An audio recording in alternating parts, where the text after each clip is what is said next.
Hey everyone, it's Cal Jordy here, founder of Fearless Transformation, where we help people and businesses grow. Today, I'm going to be sharing with you a little bit about growth, what it takes for your people to grow, for your company to grow, the culture of growth. So why is this important? Because we work with some folks who are comfortable where they are, and that's okay.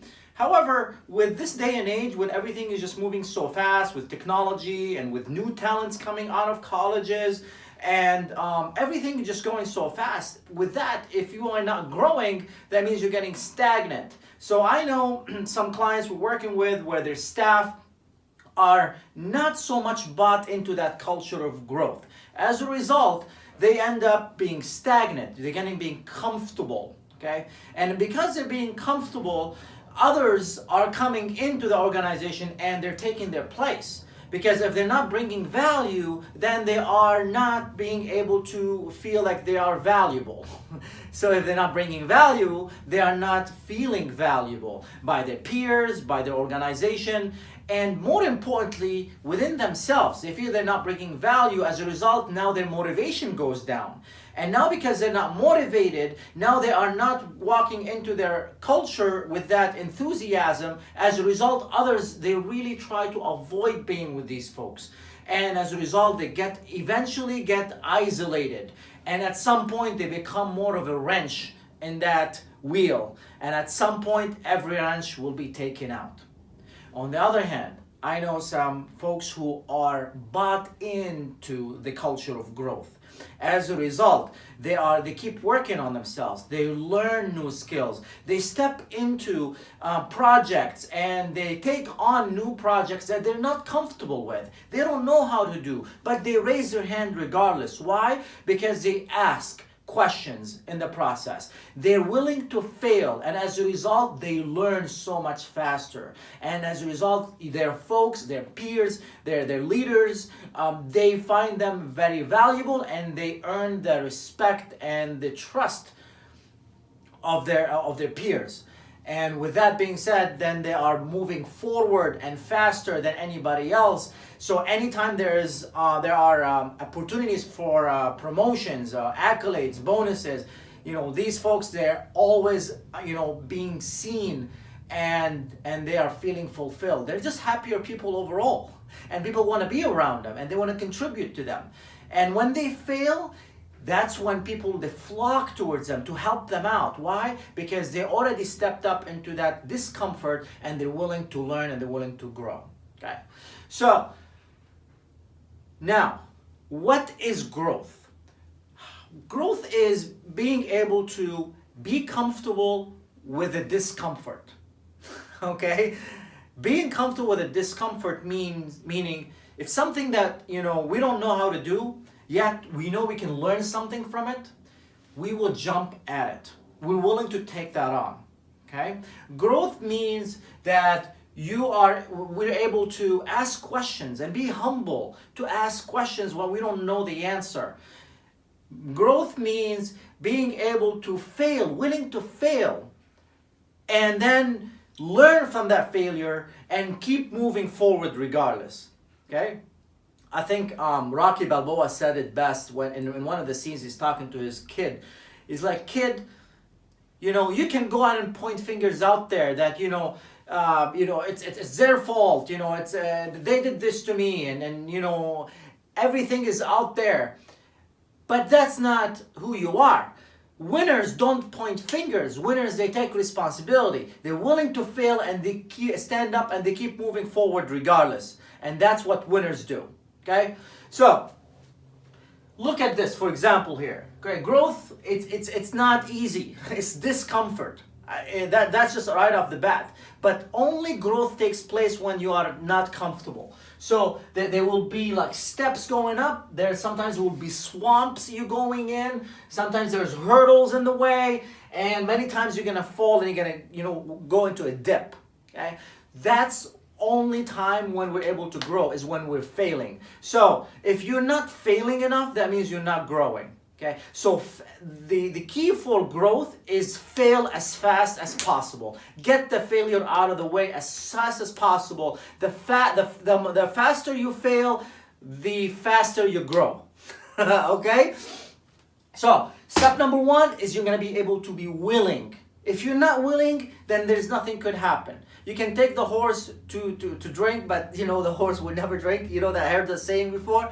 So you got to be willing to fail. That's number one. Willing to fail, willing to be uncomfortable. Okay? If that's not the case, then nothing else is going to matter. You may just want to go ahead and shut that video off and go have an honest conversation with your peers, with your clients, and just be honest with yourself that this is just maybe not for you, and that's okay too. Maybe something else is waiting for you somewhere out there, right? So willing to grow, that's number one. Number two, asking for help. Asking for help, because in the journey you're gonna face all these obstacles. So be willing to be humble and have the humility to ask for help. Okay, that's key. Number three, being able to accept feedback, accept coaching, accept hurdles, accept the fact that you're gonna fail, accept that people may not respond the way that you want them to, and take that feedback on and implementing that feedback, so that as you implement that feedback throughout the way, at some point you are able to give feedback. Because as you grow your leadership, then your responsibility is to help others grow around you. And the way how to do that is by giving feedback yourself. Okay? So, how? There are a few tools I'm going to share with you, some communication tools on accepting feedback and giving feedback.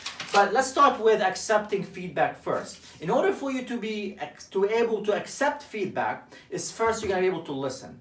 Okay? When you ask for help, many folks that I know that they ask for help, but then when you offer them some suggestions, oh yeah, I've done this. Oh yeah, I've done that. Oh, that doesn't work. Automatically, they cut that thread, they cut that communication. And as a result, the person who's giving feedback, they feel unacknowledged, they feel unheard, and more importantly, they feel unappreciated, because now they're attempting to give some value, but that person is just automatically, they're cutting them off, saying, yeah, I've done this.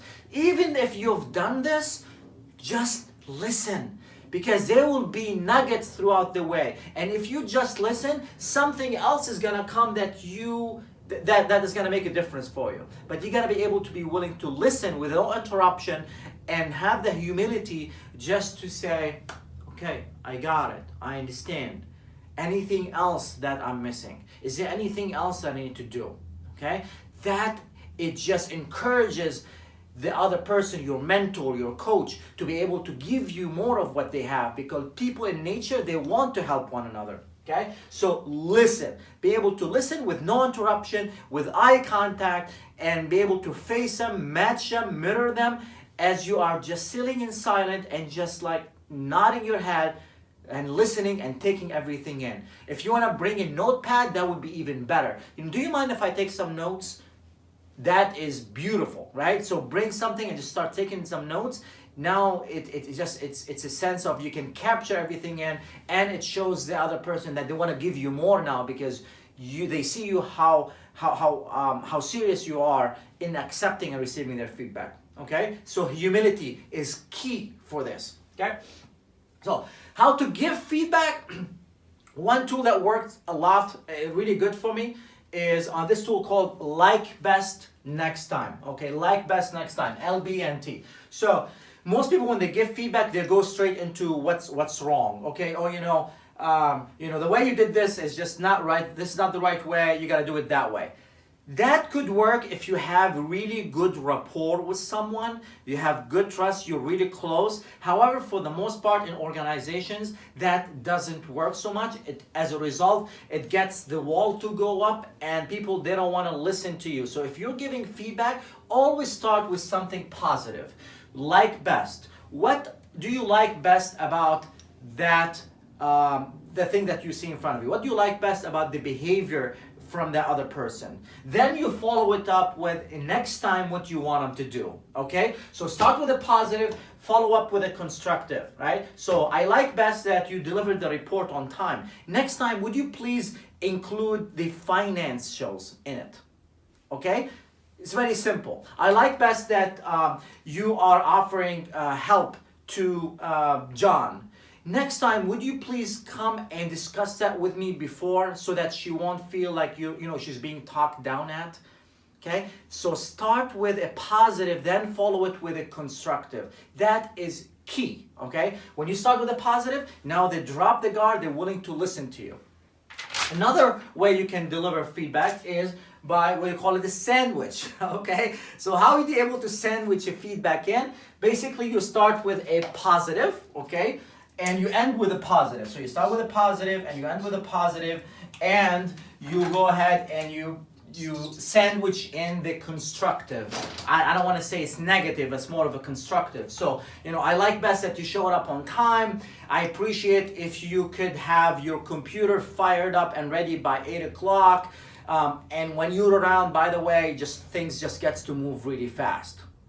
Okay? Simple. Start with a positive, end with a positive, and sandwich in what you need to sandwich in the middle. But just make sure to emphasize on it, because if you don't emphasize on it, sometimes it's not heard. Okay? So say because. So for example, I like that you showed up here on time.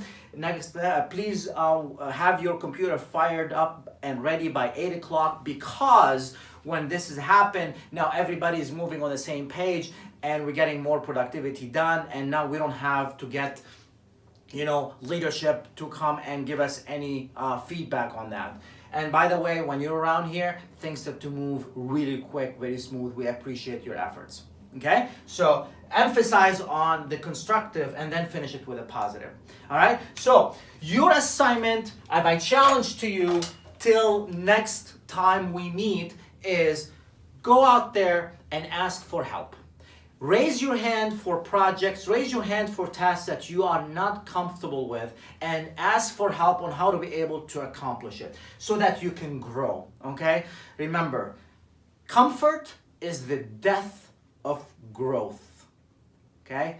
And in order for you to grow, you gotta be comfortable being uncomfortable, all right? Until then, raise your hand, step up to new challenges, be willing to fail fast, accept feedback, give feedback to others, and grow fast. Cheers.